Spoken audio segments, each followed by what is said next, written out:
Hi Deb, there's a few different steps that you have to do to actually do this one where the students can see the rubric. So right now this is an example of what they would see.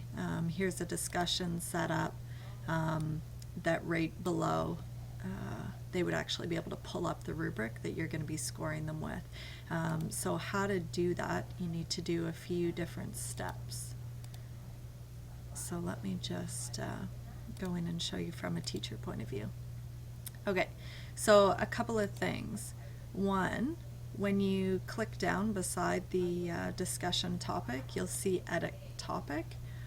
You're going to need to do a couple of things. So on this first page, you're not going to do anything, but right here where it says assessment, you need to actually select and add the rubric that you want to use. So you've said that you've already created it. Basically, you'd grab and add that rubric. Now that rubric is available for students to see. You might want to give it a score, and you probably want to actually add a grade item at that time as well. So we'll just say discussion example will be what we call our I don't have any categories set up in this course. You can change the weights and all of that stuff, and you can fiddle with that after. And you can re-add the rubric here if you want to, so that it'll show up in the grade item. But if you do that, you'll actually have to fill it out twice, once in the grades and once in the discussion for the students to see where you've actually marked them. So that's just something to be aware of. I'm going to just add that there. So basically, once you've set up those pieces,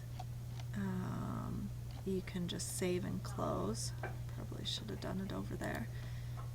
So save and close.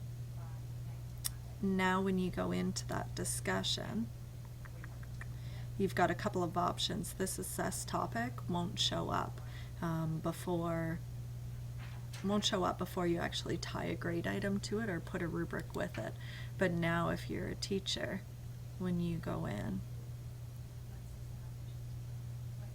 you can actually see here that you can add a topic score, so give them an actual mark, and you can put a mark into their rubric. And then just publish it over to the grades when you're ready, or publish all scores. So essentially that's what you need to do to get that set up for your students. And I think that that's all you were looking for. Okay, so let me know if you have any questions.